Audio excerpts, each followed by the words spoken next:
أسس بالعربي. مشاهدينا اهلا وسهلا بكم في كورس البودي بيلدينج بالعربي يونت 15 والاصابات في عالم كمال الاجسام. مفيش شك ان رياضة كمال الاجسام يعني لو جينا قارناها بالرياضات العنيفة الاخرى اللي هي بيحصل فيها ايه احتكاك مثلا او زي تسلق الجبال او الكلام ده، فهي شوية متوسطة الخطورة. ليه برضو؟ لان التصنيف بتاع الرياضات العنيفة بناء على ضخ الادرينالين في الدم، وفي نفس الوقت طبعا زي ما انتم عارفين ان ضخ الادرينالين بيرجع الاستجابة لايه؟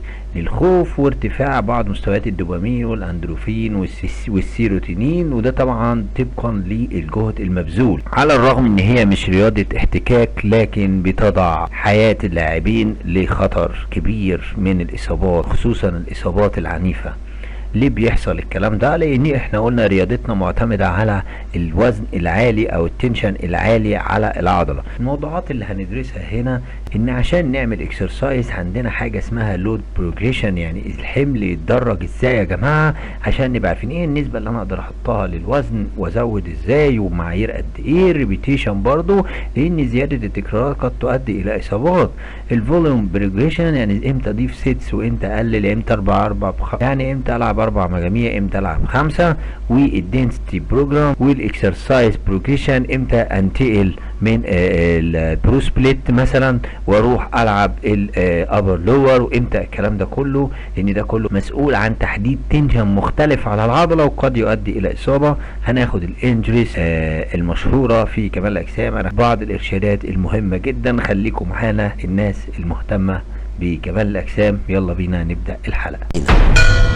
بنبتدي هنا في صفحة 298 بيقول لك nothing is more demoralizing than falling victim to an injury، يعني مفيش شيء اكتر احباطا من ان انت تكون ضحية الايه؟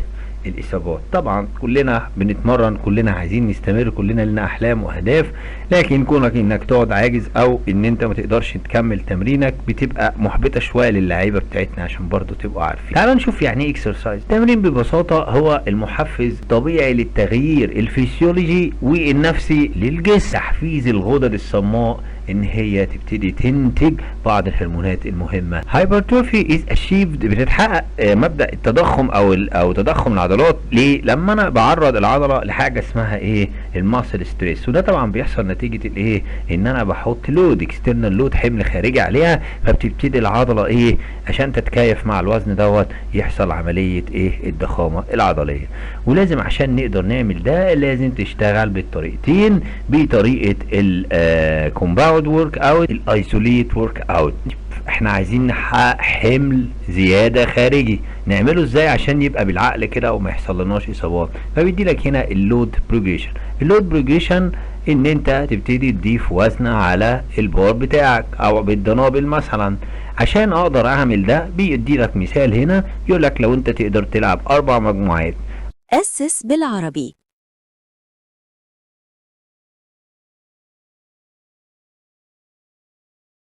This is the most professional master trainer in the Middle East, Coach Ahmed Mega Hype,